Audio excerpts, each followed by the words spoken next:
মিষ্টি কুমড়া কত করে পিস? 20। আর কাঁচামরিচের কেজি কত? 240।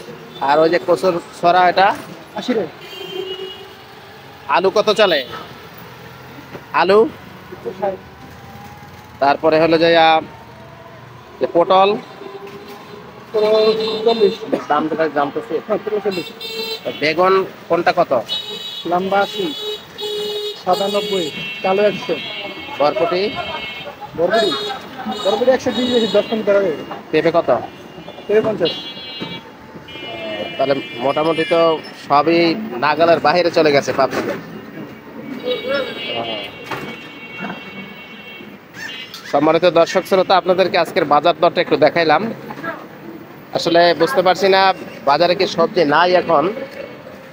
তো মাঝে মাঝে হঠাৎ করে দাম বেড়ে যায়, ক্রয় ক্ষমতার বাইরে চলে যায়। যারা মনে করেন ঢাকা শহরে বড় বড় চাকরিজীবী ব্যবসায়ী অথবা বাড়িওয়ালা আছে, তাদের পক্ষে এগুলো কিনে খাওয়া সম্ভব। কিন্তু আমাদের মতো যারা মধ্যবিত্ত পরিবারে আমরা যারা বসবাস করি, আমাদের তো একেবারে নাগালের বাইরে চলে গেছে। ভাইটির কাছ থেকে আমি জানলাম, আপনারা শুনতে পাচ্ছেন কোনটার কি দাম। 60 টাকা, 80 টাকা, 70 টাকা, 100 টাকা এরকমের, এর নিচে কোনো তরকারির দাম নেই।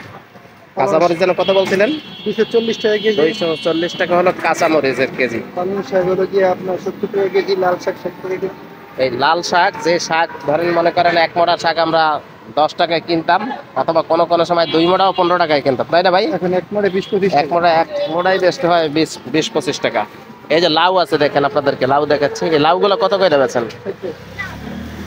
লাউগুলাও আমাদেরকে 60 টাকা করে কিনতে হচ্ছে। এখন এই ভাইদেরকে তো লাভ নাই, কারণ এরা তো কিনে এনে এরকম চড়া দাম দিয়ে, এরা চড়া দাম দিয়ে কিনে এনে তারপরে দেখেন এই ফুটপথে দাঁড়িয়ে থেকে মাথার ঘামকে পায়ে ফেলে, রক্তকে পানি করে, তারপরে নিজের পুঁজি খাটিয়ে, আবার লোকও আছে তার, মনে করেন না লোক খাটে হতে হয়, 2জন লোক খাটতে হয়। এই ছোট দোকানটাতে দেখছেন, এই ছোট দোকানটার ভিতরে 2জন লোক খাটতে হয়।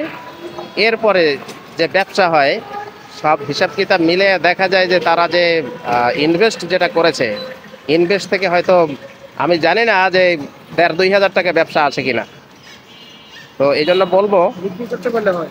হ্যাঁ ব্যবসা করতে পারলে, উনি বলছে ব্যবসা করতে পারলে হয়তো 1,500-2 হাজার টাকা ব্যবসা হয়। কিন্তু এত পরিশ্রম, হাড় ভাঙা পরিশ্রমের পরে তাদের এই অবস্থা।